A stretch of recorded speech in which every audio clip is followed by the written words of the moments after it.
La salud mental en América Latina enfrenta desafíos significativos según la Organización Mundial de la Salud. En la Organización Panamericana de la Salud, en la región se estima que más del 70% de personas con trastornos mentales graves no reciben tratamiento adecuado, lo que refleja una brecha alarmante en la cobertura de servicios de salud mental. Además, la depresión sigue siendo el trastorno mental más prevalente, afectando de manera desproporcionada a las mujeres.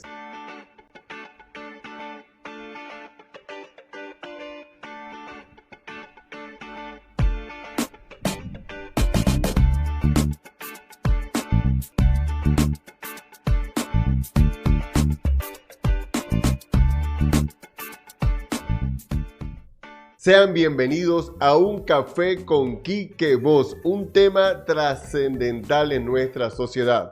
Por eso hemos traído en el día de hoy a la doctora, especialista en psiquiatría, Liz Mariel Flores. Doctora, Hola. Bienvenida. Hola, Quique, buenos días. Muchas gracias por tu invitación. Salud. Gracias por el cafecito. Salud. Creo que es la mejor manera de amanecer, de despertar, activando nuestro sistema nervioso central a través del café. Doctora, ¿cuántos cafés se toman? En la mañana muchos, después de las 12 del mediodía ninguno. No toma café en la tarde. No tomo café en la tarde, no porque no me guste, sino porque el sistema nervioso central mío es bastante activo y después no me permite dormir. Bueno, entonces disfrute de un rico café. Hablemos de salud mental. ¿Qué es la salud mental, doctora? Es el estado de bienestar emocional, social y psicoemocional, incluso cultural, que puede tener un individuo. Por eso se relaciona tanto con lo que esté pasando a su alrededor o en el medio ambiente que le rodea. Pero hablamos de que tiene que haber bienestar. Doctora, en ese proceso académico, en su formación, ¿cuándo decide ser psiquiatra? Bueno, yo decido ser psiquiatra ya estando en el Hospital Central como médico cirujano, haciendo artículo 8. Yo lo hice dentro del hospital, en la emergencia. Soy hija de la emergencia del hospital, me considero así. Y comencé a recibir pacientes psiquiátricos. Mis compañeras les tenían temor y yo cambiaba los adultos mayores que estaban un poquito más descompensados por estos pacientes. Me sentía cómoda, había respeto, pero se me hacía más fácil trabajar con este tipo de pacientes. Los entendía mucho más que el resto de mis compañeros y ahí tomé la decisión de embarcarme en lo que uno de mis jefes llamaría esta nave de locos, que incluye hacer posgrado en psiquiatría. ¿Cómo fue ese desarrollo de ese posgrado? Porque entendemos que hay muchas limitaciones, pero con un carisma y un gran personal humano el que se desarrolla en la unidad de psiquiatría del Hospital Central de San Cristóbal. Bueno, yo tengo, exactamente este año tengo 10 años de ser psiquiatra y creo que la salud mental en ese momento quizás no era tan llamativa para el médico como lo es en este momento. Creo que la pandemia aperturó una luz a los problemas de salud mental y al ser humano en general para poder hablar de eso. Pero en el momento en el que yo entré a la psiquiatría, entré sola a un hospital que es centro de acopio de toda la región Los Andes, porque somos uno de los principales hospitales donde hay una unidad de pacientes agudos que para ese momento bastante compensada. Yo pudiese decir que el UPA de aquel entonces era un hotel 5 estrellas para pacientes que tuviesen algún trastorno o enfermedad de salud mental. Y me encargué durante un año, de los 3 años, porque no había nadie por encima mío, me enamoré de la psiquiatría. Te voy a ser muy sincera, yo no me enamoré de la medicina. Yo me hice médico, realmente en ese proceso me negaba mucho a la medicina, sentía que aún no era lo mío, y cuando conocí la psiquiatría dije, si tengo que volver a nacer, volvería a ser psiquiatra. He trabajado en entender durante estos 10 años que nadie probablemente tiene una cura total, pero aprendemos y buscamos las herramientas para ser mejores o para sentirnos lo más saludables posible desde el punto de vista de salud mental. ¿Qué te impactó, qué te llamó más la atención en ese proceso académico de formación como psiquiatra? Bueno, lo que más me impactó es que mi posgrado se hizo universitario conmigo. La primera psiquiatra universitaria del estado soy yo. El posgrado tenía un servicio, asistencial para el Hospital Central, y quienes allí estaban presentes como autoridades lucharon durante muchos años porque el posgrado se hiciera universitario, y en mi estancia durante el primer año de psiquiatría logramos pautar presentación de tesis, asumirnos con la Universidad de los Andes y convertirnos en un posgrado académico que hoy en día es formador de psiquiatras para el mundo, ¿sí? Porque no solamente es para Venezuela, muchos migran, pero con un posgrado universitario puede hacerse, y realmente la formación académica es excelente. Yo creo que los psiquiatras que hoy en día están alrededor del mundo que han egresado de este posgrado logran manejar pacientes de la forma más humana y más académica posible, porque yo creo que algo que necesita la psiquiatría es que tengamos demasiada empatía. Y yo creo que hay 3 motores en el mundo: la empatía, la gratitud y el amor. Con eso se mueve. Qué bonito esas palabras. Gracias. Quedan ya listas para un reel, ¿no? Doctora, ¿quién es su mentor o mentora en la carrera de la psiquiatría? Bueno, yo creo que tuve muchos. Me siento gratamente apadrinada por muchos. La primera fue la licenciada Esperanza Ramírez, psicólogo, quien es formadora, pionera de esta unidad. El doctor Otto Giorgi, el doctor Pablo Pérez Godoy, la licenciada Nelly Sandoval. Creo que ellos son básicamente el primer plano que tuvo el posgrado, acompañados académicamente de quien es el coordinador del posgrado, el doctor Italo Pierini. Aún lo es, y esa es la base que ha mantenido este posgrado durante todos estos años. Te gradúas, obtienes tu título universitario. ¿Cómo inició esa carrera ya ejerciendo como psiquiatra? Bueno, fíjate que pasó algo muy particular. Yo me gradué en el 2015 y para poder tener el universitario tuve que volver a presentar durante un año mi tesis nuevamente para la Universidad de los Andes para poder admitir el posgrado como universitario. Ya yo ejercía, ya tenía un año trabajando.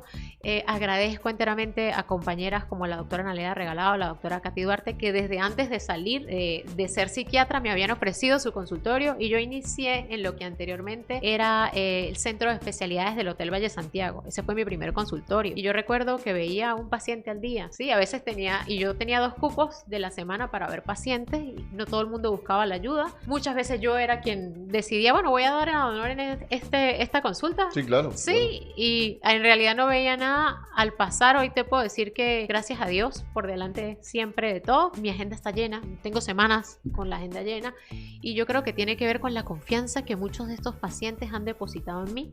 No quiero ser la mejor, no intento ser la mejor, pero procuro hacer lo mejor por el paciente, ¿sí?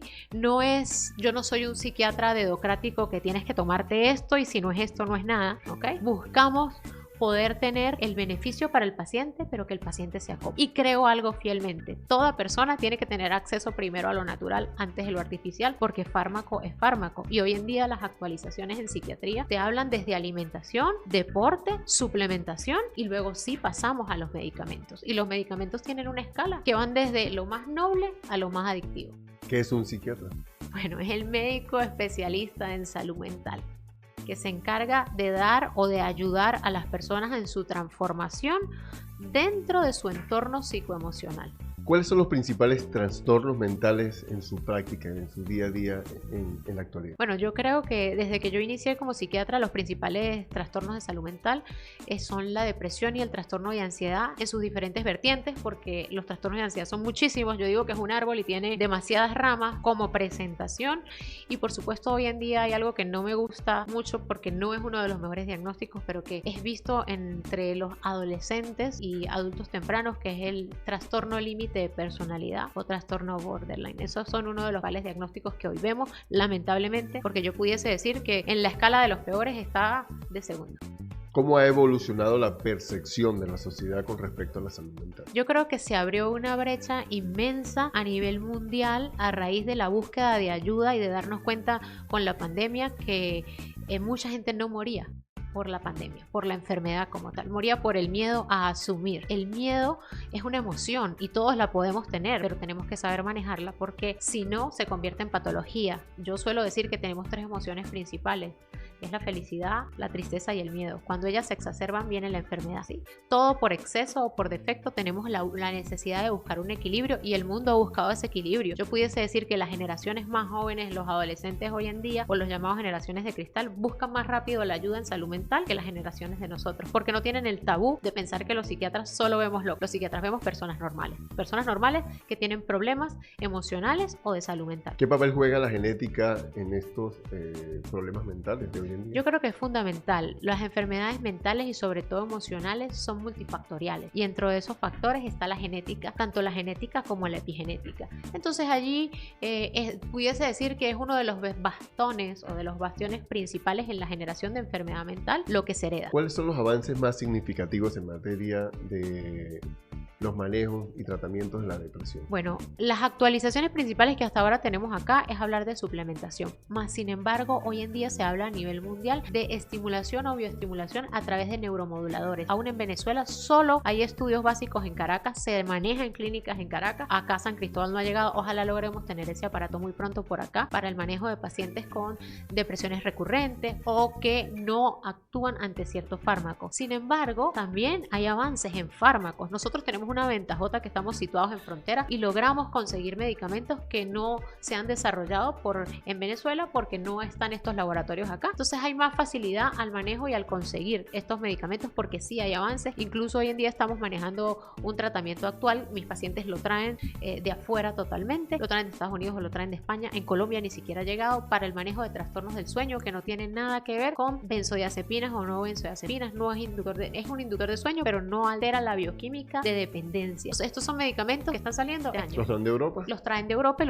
el laboratorio en realidad queda en Estados Unidos, ¿sí? Donde se fabrica y donde se han hecho los estudios. Lo pueden traer de Estados Unidos, por supuesto el costo es muchísimo menor que traerlo de Europa, pero sabemos que la medicina en estos países se maneja totalmente diferente. Hay que pedir permisos, hay que tener un seguro. Entonces, más o menos hay que buscar un familiar que esté por allá para que les haga llegar estos medicamentos, pero existen y para las personas que tienen trastornos del sueño muy fuertes, que no reaccionan ante ningún medicamento y que son recurrentes, tenemos estas opciones hoy en día. ¿Cómo aborda el estigma, que rodea la salud mental? Porque la salud mental no es solamente el enfermo, es su familia, es su entorno, es su trabajo, es su grupo familiar, es el médico. Hay un amplio campo que rodea la salud mental. Sí, como te dije, los problemas de salud mental son multifactoriales y uno de esos factores es el medio ambiente que me rodea. Es donde estoy, es qué hago, es con quién me relaciono, ¿ok? El estigma todavía, nosotros somos una sociedad patriarcal y tenemos que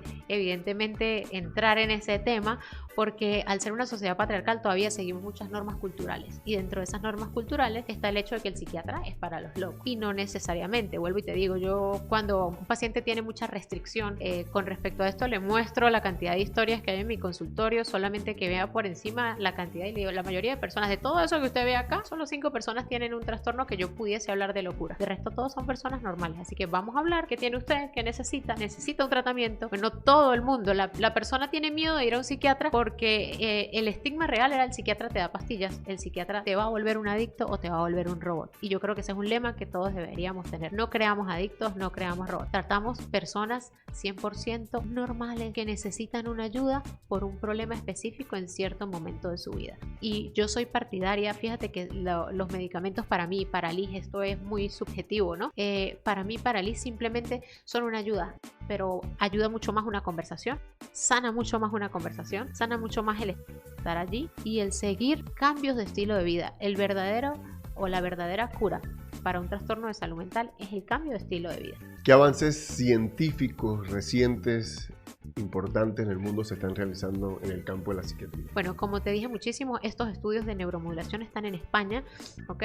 Simple y sencillamente se coloca una cápsula a nivel de la cabeza del paciente, se estudia la zona donde puede estar el neurotransmisor de la emoción y allí se neuroestimula. ¿Cómo impactan las redes sociales en la salud mental? Yo creo que muchísimo. Yo creo que eso es fundamental. Las redes sociales impactan para bien, pero lamentablemente impactan para mal, porque es un modismo. Entonces, si yo veo que para ti, que eres influencia en el mundo de las redes sociales, vestir de negro todos los días está bien, yo me voy a vestir de negro. Yo me vestí hoy de negro. Sí, estamos en la moda. Sí, entonces las redes sociales nos dicen que eso está bien. Y si tenemos unos cuantos millones de likes, eso dice que está bien y todo el mundo va a vestir de negro. Pero no es que sea algo correcto, simplemente es que estamos siguiendo las pautas que otro ha establecido. ¿Que algunos cambian la historia? Sí, claro que sí. Yo creo que las redes sociales deberían ayudar más en pro de beneficiar la búsqueda de ayuda en salud mental y no de la autoimplosión, ¿sí? Que es lo que trae los problemas como consecuencias fatales como el suicidio. Las terapias preventivas antes del medicamento, ¿qué se está realizando en este campo? Bueno, fíjate que importantísimo, lo primero es la relación de trabajo que tenemos nosotros médicos, psiquiatras, con psicólogos, con terapeutas, con coach de vida, con sacerdotes, porque en realidad en el momento en el que uno necesita ayuda emocional, cualquier ayuda es buena. Sí, a mí me preguntan, doctora, pero yo fui con fulanito de tal que hizo un curso. Está bien, no hay problema, vamos a hablar. ¿Qué te dijo? Sí, porque en el momento en el que tú te sientes mal, simplemente buscas ser escuchado y buscas la opinión externa, y esa opinión puede validar o invalidar lo que estoy sintiendo, ¿sí? Entonces es importantísimo que las personas que están prestando servicio de salud mental tengan una orientación, sepan de qué están conversando, porque están jugando con vidas. La opción de dar un consejo puede cambiar una vida y puede quitar una vida. ¿Cómo se relaciona el estrés crónico con problemas de la salud mental? Muchísimo. El síndrome del quemado, que hoy en día así se refiere o así se llama dentro del esquema del Manual Diagnóstico y Estadístico de Enfermedades Mentales, a el nivel de cortisol elevado, donde se genera el famoso estrés, sobre todo en trabajos que tienen largas jornadas. Nosotros pues trabajamos en jornadas no tan amplias, algunos, yo me incluyo dentro de las jornadas amplias, pero a nivel mundial la mayoría de personas trabajan largas horas y tienen que cumplir con metas laborales, y esto produce que se eleve ese cortisol, y nosotros somos un sistema, un robot perfectamente hecho, y tenemos demasiadas sustancias que se rigen en un eje hipotálamo hipofisario gonadal, ¿no? Que es todo lo que corrige todo el sistema neuroenteroendocrino, desde lo que comemos, las horas a las que comemos, que allí se produce, y cuánta sustancia estamos produciendo que va a ir al cerebro para darme tranquilidad o para desajustarme. Entonces yo creo que las largas jornadas laborales, la cantidad de trabajos en la búsqueda de tener una mejor solvencia, una mejor economía, están afectando de manera muy negativa al ser humano. Estamos disfrutando de un café con Quique Voz, una tertulia de campeones, con gente que inspira, hablando de la salud mental con la médico especialista en psiquiatría Liz Mariel Flores. ¿Quién te inspira? ¿Quién me inspira? Mira, yo creo que me inspiro cada día en la persona que va ese día. Yo creo en lo que se llama sistemas de gratitud, ¿no? Entonces la gratitud se hace todos los días con lo que tú ves. Por ejemplo, yo puedo hablar que hoy me inspira el haber venido a tomar este café acá, a darme cuenta que podemos proyectar salud mental a través de redes sociales para muchas personas. Y agradezco por eso, y al final del día esto va a estar dentro de mi sistema de gratitudes. Hay días en que agradezco simplemente por tener a una persona a mi lado como mi esposo. Hay días que agradezco por tener una madre y un padre como el que tengo y que aún estén vivos. Hay días en que agradezco simplemente por el hecho de trabajar. Entonces yo creo que uno se tiene que inspirar en lo que cada día siente la necesidad de agradecer y de ser mejor. El papel que juega la familia en el entorno de un paciente con problemas psiquiátricos. Yo creo que es fundamental. El mejor equipo de trabajo que puede tener un médico psiquiatra es la familia. La familia puede hundir un tratamiento y puede sacar a flote un tratamiento. ¿Por qué? Porque si la enfermedad mental es severa, quienes mayores tienen la carga, lamentablemente es la familia, y hay que trabajar terapéuticamente para la aceptación y el manejo de la enfermedad. Y por supuesto, si no es una enfermedad mental severa, también está qué tanto influye en las creencias o no de la familia alrededor del paciente. Muchos padres, madres, hoy en día piensan que dentro de las patologías de salud mental en los adolescentes es un show, ¿sí? Quieren llamar la atención, y yo soy partidaria y siempre digo, todo hay que creerlo. Nadie que no haya vivido algo en salud mental, una enfermedad de salud mental, sabe lo que realmente es y lo que realmente se siente. Nosotros los psiquiatras principalmente creemos algo. Nosotros somos igual para los psicólogos, y los que están viendo esto me apoyarán, saben que somos curadores heridos. Antes de estar de este lado del escritorio estuvimos allá, por eso manejamos la empatía. ¿Quién regula hay alguna institución que los guía a todos ustedes? Por eso vemos congresos de medicina en materia de psiquiatría. Sí, claro, está el Colegio de Psiquiatras del Estado Táchira. Hoy en día creo que está a cargo de la doctora Verónica Guillén. Hay un caso particular en el estado Táchira, no es tan reciente, pero fue cerrado un centro psiquiátrico que quedaba en Peribeca. ¿Qué información tiene de eso y por qué se cerró? Bueno, yo creo que llegaste a la persona correcta, porque quien estaba bajo la coordinación de salud mental en el momento que se cerró soy yo, ¿ok? ¿Por qué se tomó la decisión de cerrar? Primero y principal, porque la institución como tal, el sitio, ¿sí?, no le pertenecía al Estado, le pertenecía a una familia que necesitaba su terreno porque estaban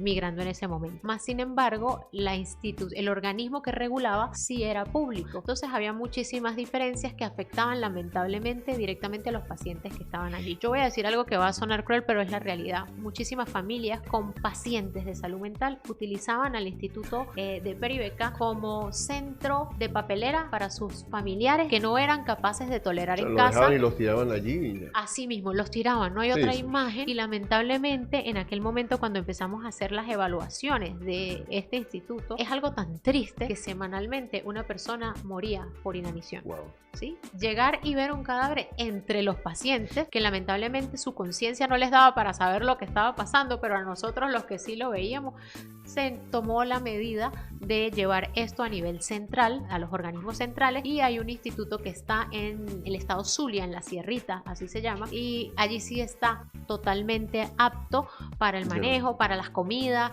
tienen el personal, allí no había personal, los médicos que estaban allí trabajaban ad honorem, regalaban su trabajo prácticamente por lo que pagaban para estar pendientes, pero sabemos que, por ejemplo, era un momento, eso fue en el 2018, donde el transporte público era diferente, o sea, era difícil de llegar al acceso y estos pacientes se veían muy desprovistos en todas sus necesidades. Había personas dentro de la sociedad que muy amablemente hacían donaciones de comida, incluso se robaban esas donaciones de comida, se guardaban bajo llave y rompían los techos y sacaban esas comidas y los pacientes no tenían para comer. Pero fíjate que hay un caso tan peculiar que había un paciente que tenía tanto apego al sitio que se encerró en las oficinas y cuando fuimos a cerrar el sitio se trasladaron los pacientes y faltaba un paciente por llegar y el paciente estaba encerrado en una oficina. El paciente se escapó. El paciente hoy en día no está porque se entregaron, los pacientes que tenían familia se entregaron a sus familias para que se hicieran responsables y solo se trasladaron a aquellos que no tenían ningún tipo de familia y que iban a quedar en la indigencia y que pudiesen recibir un tratamiento porque ya eran diagnosticados. De hecho, el centro de Peribeca era uno de los centros donde yo he visto claramente o en mayor cantidad el manejo de lo que es la terapia por electrochoque. Por la ausencia de medicamentos se manejaba la terapia de electrochoque en estos pacientes, que quizás es un poquito cruenta y yo pudiese hablar ya como muy en el retraso de muy arcaica, se puede decir. Muy arcaica, esa es la palabra perfecta. Yo particularmente estoy hablando desde mi parte, desde mi opinión subjetiva como psiquiatra. Sí, claro. Pero se manejaba y se tomó la decisión, se cerró el centro y se entregó el instituto, el centro como tal, a las personas que eran sus dueños para que hicieran lo que quisieran con este terreno. Aparentemente vendieron y los pacientes se llevaron a un sitio donde estuviesen cubiertas todas sus necesidades y los familiares que lamentablemente habían dejado allí tirados a su familia tuvieron que asumir la responsabilidad. Sí, y yo creo que de allí viene algo que se empezó a ver nuevamente, que empezó a verse demasiados indigentes con trastornos de salud mental en la calle, porque ni siquiera las familias pudieron contener este tipo de pacientes. Doctora, del estado Táchira, Peribeca, nos trasladamos a Mérida. Y algo que está pasando en Mérida, según datos estadísticos no oficiales, es el estado con mayor suicidios en Venezuela. Mira, nuevamente voy a hablar desde lo que considero yo. Mérida, el clima de Mérida para algunos es fantabuloso, es maravilloso, el frío es muy rico, pero es un estado muy gris, y culturalmente la depresión se ha hecho colectiva, inicia en un grupo de personas y se propaga. Lamentablemente lo que pensamos también lo transmitimos y esto es lo que ha ido pasando a nivel colectivo, está fundido en la tristeza, ¿sí? Tú yo tuve la oportunidad de visitar en enero el Mérida y todo está gris. Y si nos vamos a proyecciones mundiales, Inglaterra, que es el país más gris, es el que tiene más alto índice de suicidio. Entonces por ahí hay un particular. Qué datos que nos impresionan, ¿no? Y que tienen que ver con nuestro día a día porque nos impacta ver en los portales de noticias tantos casos de suicidio. Ahora, había alguien que había hablado también en materia de psicología. ¿Tiene que ver algo las montañas? ¿Algo hablaron del entorno geográfico? Bueno, es posible, sí, el entorno geográfico. Lo que pasa es que ahí son las diferentes perspectivas, ¿sí? Yo creo que la opinión de quien te leo también es muy, muy subjetivo, ¿no? Porque, por ejemplo, habemos personas que vemos las montañas y nos produce paz. Sí, claro. Sí, entonces, en realidad, ver el entorno como algo negativo es lo que te digo, es la influencia de lo colectivo. Si todos empezamos a pensar que las montañas son negativas y que producen encierro, todos nos vamos a sentir aislados, ¿sí? Para los que vivimos en tierras de montaña. Doctora, del Táchira pasamos a Mérida, ahora el país. Hay una depresión social por distintas razones, políticas, sociales, culturales, económicas. ¿Qué importancia juega el papel de la psiquiatría a nivel social? Yo creo que Venezuela, a pesar de las dificultades del sistema país, es uno de los países más felices del mundo. Las personas que vivimos acá, a pesar de las adversidades, reímos, estamos sometidos a altos índices de estrés y siempre conseguimos una broma, siempre conseguimos algo jocoso, Lamentablemente, la parte socioeconómica es lo que ha hecho un declive cada vez más grande, el aislamiento migratorio que se está produciendo a nivel mundial, el sentir que cada vez la economía va en declive y que por más que tú te formes como profesional académicamente, no puedes surgir en un país que tiene tantas maravillas, pues lamentablemente ha hecho que la tristeza ya no esté en ese equilibrio, sino que se exacerbe. Y como te dije al inicio, todo lo que se exacerba trae patología. La psiquiatría, el mundo de la psiquiatría luego del COVID-19. Bueno, yo creo que el mundo de la psiquiatría es otro, ¿no? Y de hecho me temo decirlo, cuando antes del COVID la psiquiatría se hacía por pasión, por amor. Después del COVID la psiquiatría se hizo por lucro, ¿ok? Mucha gente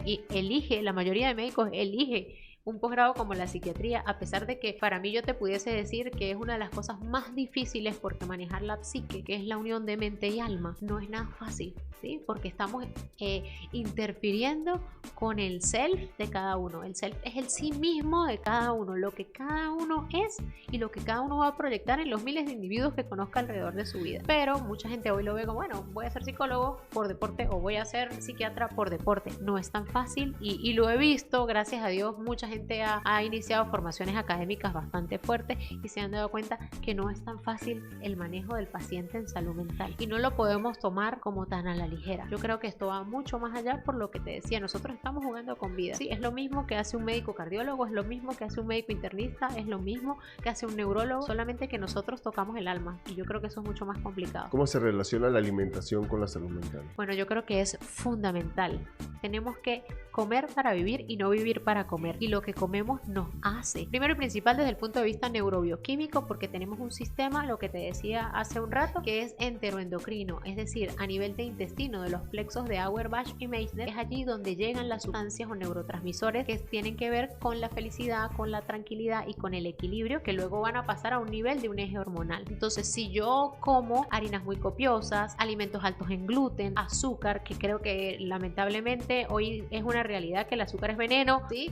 Y que aumenta y es el alimento de la ansiedad, es el alimento de la depresión. Lamentablemente por allí no se genera nada bueno, sino más bien estamos incrementando patología. Entonces el saber comer, el aprender a comer, porque no es prohibirte de algunas cosas, yo creo que todo tiene que tener el equilibrio, ¿no? Pero sí influye supremamente lo que comemos en lo que podemos portar como enfermedad. Y yo partidariamente en estos años he visto cómo personas han salido de enfermedades de salud mental solo con una buena alimentación, con el hábito del ejercicio y con la suplementación adecuada para generar desde el punto de vista natural bienestar. ¿Qué recomendaciones se pueden hacer para la prevención, trabajo académico, pedagógico en el campo de la salud mental? Mira, yo creo que deberías trabajarse mucho con escuela para padres. El cambio en la mente tiene que ser en los padres, porque los hijos ya cambiaron, estas generaciones sí buscan ayuda, sí saben que hay problemas de salud mental, pero los padres aún son muy cerrados. Entonces ellos siguen viendo esto como que no pasa nada, no hay nada, hasta que lamentablemente se les sale de las manos y hay intentos suicidas, hay situaciones muy graves en las que sí, ya tienen que buscar la ayuda. Deberíamos evitar tener que llegar a lo más grave, simple y sencillamente psicoeducando, y el trabajo está más en la generación de padres que en la de los chamos hoy en día.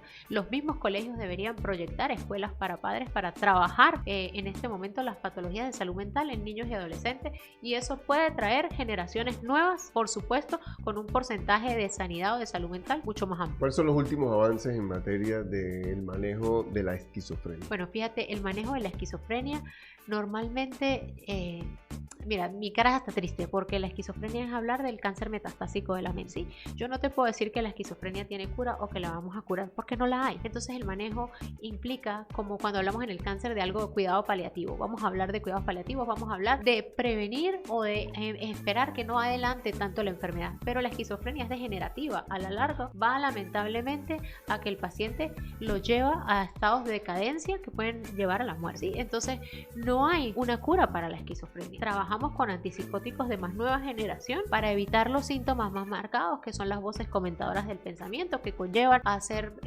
situaciones, digamos, en las que está el riesgo no solamente la vida del paciente, sino de las personas que le rodean. Pero hablar de una cura netamente, en este momento no la hay. ¿Qué aportes le da la psiquiatría a los trabajos de recuperación en cuanto a la materia de duelo, las personas que pierden a sus seres queridos? Bueno, yo creo que es importantísimo el acompañamiento dentro dentro del duelo, el poder escuchar el dolor, el poder aprender a sentir el dolor, porque es que la única forma de sanar el dolor es sentirlo, es permitir a la persona que está pasando este proceso sentirlo, pero sentirse acompañado, simplemente estar allí sin necesidad de no pedirle que no llore, que salga, que se bañe, que se vista, eso va poco a poco, pero simplemente con el hecho de escuchar a la persona y de acompañarlo en el proceso, ya hay un avance dentro del duelo. Hay que permitir vivir estos 2 meses difíciles, que son los primeros en la etapa del duelo, para luego continuar con otros 4 meses que son una montaña rusa de emociones. Puedes estar aquí, haber salido y regresar y caer mucho más abajo. Entonces es entender que es un proceso. La psiquiatría y la actividad física.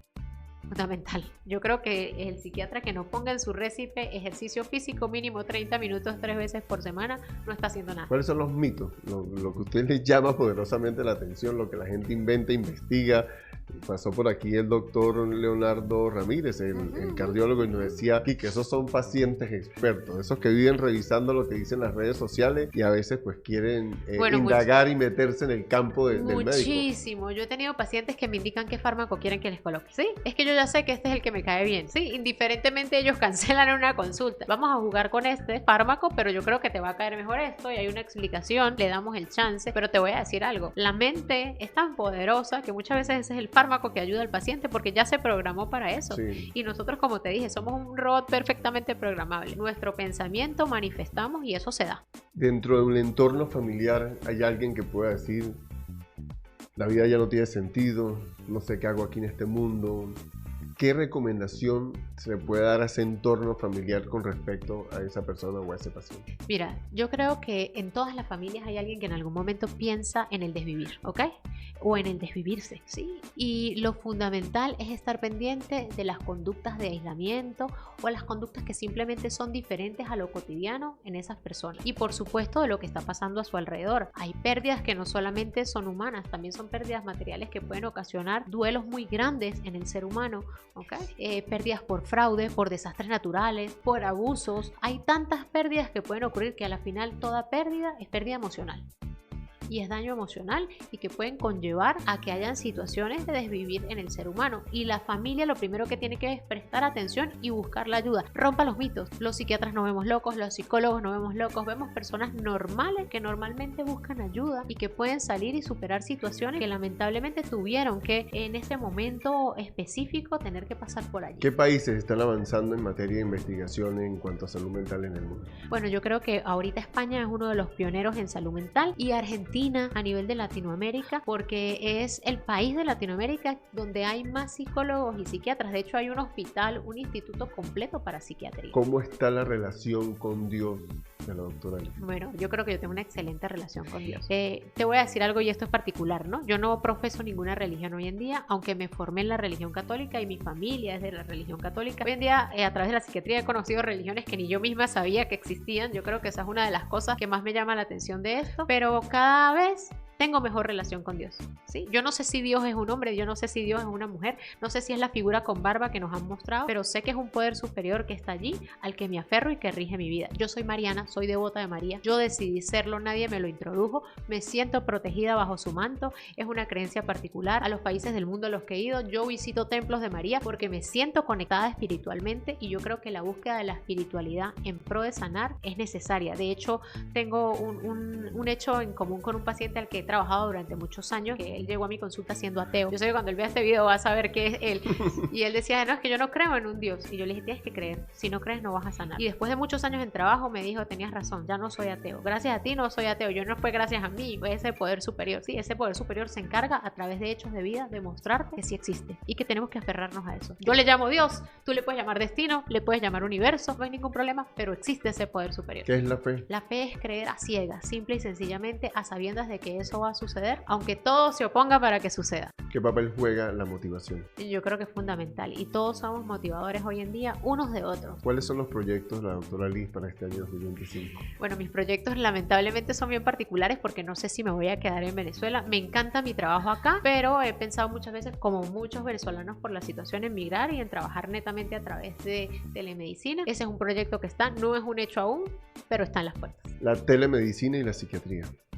Yo creo que todos nos manejamos hoy en día así. Yo creo que las redes sociales son importantísimas. No me gusta ver la psiquiatría como mercadeo. No me gusta porque siento que esto es un ente muy privado. Es la privacidad de cada ser humano que influye y que da confianza para hablarlo, ¿ok? Pero hoy la conexión que tenemos a través de nuestro manejo celular o de las computadoras o del correo electrónico, yo creo que es fundamental para todos en el mundo. Todo se maneja por allí. ¿Cuáles son los problemas en cuanto a salud mental más comunes en los adolescentes de hoy en día? Los trastornos de ansiedad, por supuesto, los trastornos disociales donde hay oposición y desafío ante los padres, y el trastorno límite de personalidad, que no se forma como trastorno, porque para hablar de trastornos de personalidad se forman a partir de los 21 años, pero se empiezan a crear esbozos desde muy chamos y tiene que ver con el factor medio ambiente que les rodea. Doctora, un mensaje para la sociedad, aquí a esta cámara, en cuanto a la salud mental y el papel importante que juega hoy en día. Yo creo que lo más importante de la salud mental es creer que existe y buscar la ayuda, porque la mayoría de personas lo pasa desapercibido, no lo ve, y lamentablemente ahí es cuando terminamos en tragedia. Entonces, si usted tiene un familiar, si usted tiene un conocido y no le cree, comience por creer y busque la ayuda.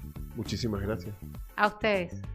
Bueno, nada más y nada menos que hemos dado hoy una cátedra importante, unos aportes, unas cápsulas informativas, características desde la humanidad, desde el médico que quiere compartir su experiencia y darle la importancia que merece la salud mental. Muchísimas gracias, doctora Liz. Gracias, Vicky. Agradecido por este espacio, agradecido por tomarse el tiempo de estar con nosotros. Será hasta una próxima oportunidad. Esto fue Un Café con Quique Voz.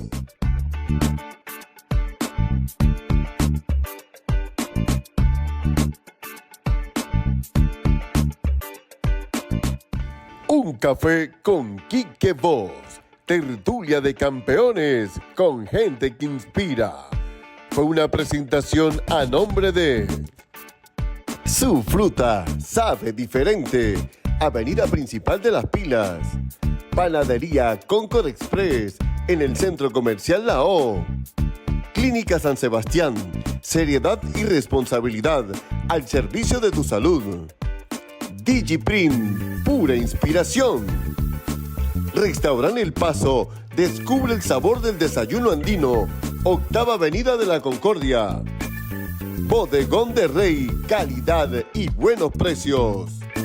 Rockstar Venezuela, prueba el verdadero sabor americano.